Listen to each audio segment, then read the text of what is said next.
కొందరు హీరోలు చాలా సింపుల్గా ఉంటారు. ఎంతగా అంటే హీరో నిజంగా మన పక్క నుంచి వెళ్ళినా అతను హీరోనా అని గుర్తుపట్టలేం. అవును, అంత సింపుల్ లైఫ్ స్టైల్లో ఉండటానికి హీరో శివకార్తికేయన్ ఇష్టపడతాడు. ఫ్యాన్స్తోనూ అంతగా మమేకమైపోతాడు. ఏది చెప్పినా ఓపెన్ హార్ట్తో అనుకున్నది చెప్పేస్తాడు. హీరోయిన్ అయినా సరే సిస్టర్ అని పబ్లిక్గా పిలవగలడు. అలాంటి శివకార్తికేయన్ కోలీవుడ్లో కొందరు చేసిన మోసాన్ని పబ్లిక్గా చెప్పడంతో అందరూ సర్ప్రైజ్ అయిపోయారు. ఇంతకీ శివకార్తికేయన్ ఎవరిని ఉద్దేశించి కామెంట్స్ చేశారో ఈ స్టోరీలో చూసేద్దాం.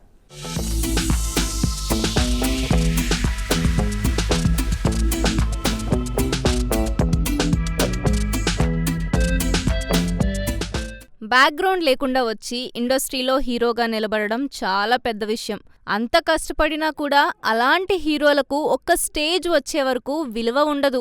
వారిని చూసి ఎవ్వరూ భయపడరు. వారి వెనుక ఎవరో ఉన్నారు అనే భయం మేకర్స్లో ఉండదు. ప్రస్తుతం కాలీవుడ్లో శివకార్తికేయన్ పరిస్థితి కూడా అలాగే ఉందా అనే అనుమానాలు కూడా మొదలయ్యాయి. తాజాగా తను నటించిన అమరన్ మూవీ కాలీవుడ్లో మునిపెన్నడూ లేని రికార్డులు క్రియేట్ చేసింది. ఇప్పటికీ ఈ సినిమా తమిళనాడులోని పలు థియేటర్స్లో సక్సెస్ఫుల్గా రన్ అవుతోంది.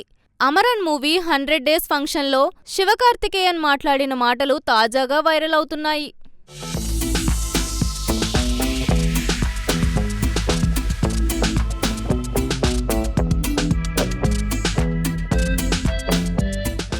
అసలు కాలీవుడ్లో రెమ్యూనరేషన్ పద్ధతి ఎలా ఉంటుందా అనే విషయంపై అమరన్ 100 డేస్ ఫంక్షన్లో శివకార్తికేయన్ బయటపెట్టారు. మామూలుగా ఒక సినిమా విడుదలయ్యే వరకు కూడా కొందరు మేకర్స్ రెమ్యూనరేషన్ ఇవ్వరని, కానీ తనకు అమరన్ విషయంలో అలా జరగలేదని చెప్పుకొచ్చారు. నేను నటించిన కొన్ని సినిమాలకు విడుదల ముందు రోజు వరకు రెమ్యూనరేషన్ ఇస్తారేమో అని ఎదురు చూశాను. కానీ అమరన్ విడుదలయ్యే 6 నెలల ముందే రాజ్ కమల్ ఫిలిమ్స్ నాకు మొత్తం రెమ్యూనరేషన్ ఇచ్చేశారు. నటీనటులను గౌరవిస్తూ కంపెనీ నడపడం అనేది చాలా పెద్ద విషయమని తెలిపారు శివకార్తికేయన్.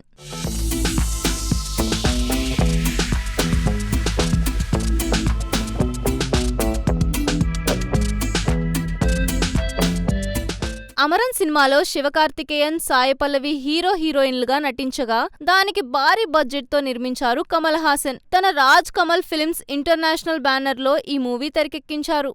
అందుకే హీరోయిన్లతో కలిసి కమల్ హాసన్ కూడా ఈ సినిమా ప్రమోషన్స్ లో పాల్గొన్నారు. ఈ 100 డేస్ ఈవెంట్ లో కూడా శివకార్తికేయన్ తో పాటు కమల్ హాసన్ కూడా పాల్గొన్నారు. అంతేకాకుండా మీడియా లోపలికి రానివ్వకుండా జాగ్రత్తలు తీసుకున్నారు. దీంతో ఈ ఈవెంట్ పై విమర్శలు కూడా వచ్చాయి. అయినా కూడా అమరన్ టీం మాత్రం వారి సక్సెస్ విషయంలో చాలా హ్యాపీగా ఉన్నారు. వారి ఫ్యాన్స్ కూడా ఈ మూవీ సక్సెస్ ను ఎంజాయ్ చేస్తున్నారు.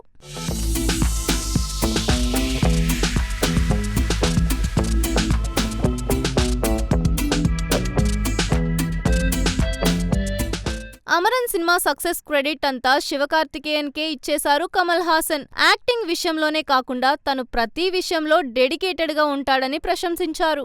సొంతిల్లు కట్టుకున్న తరువాత తనకు సినిమాల నుంచి వచ్చే డబ్బును మొత్తం సినిమాలలోనే పెట్టుబడి పెడుతున్నానని శివకార్తికేయన్ గురించి బయటపెట్టారు కమల్. అమరన్ మూవీలో శివకార్తికేయన్ కు ఎంత గుర్తింపు లభించిందో సాయి పల్లవికి కూడా అంతే గుర్తింపు లభించింది. మేజర్ ముకుంద్ వరదరాజన్ జీవిత కథ ఆధారంగా తెరకెక్కిన అమరన్ మూవీ ప్రేక్షకుల చేత కంటతడి పెట్టించి ప్రపంచవ్యాప్తంగా 200 కోట్ల కలెక్షన్ చేసి హిట్ కొట్టింది.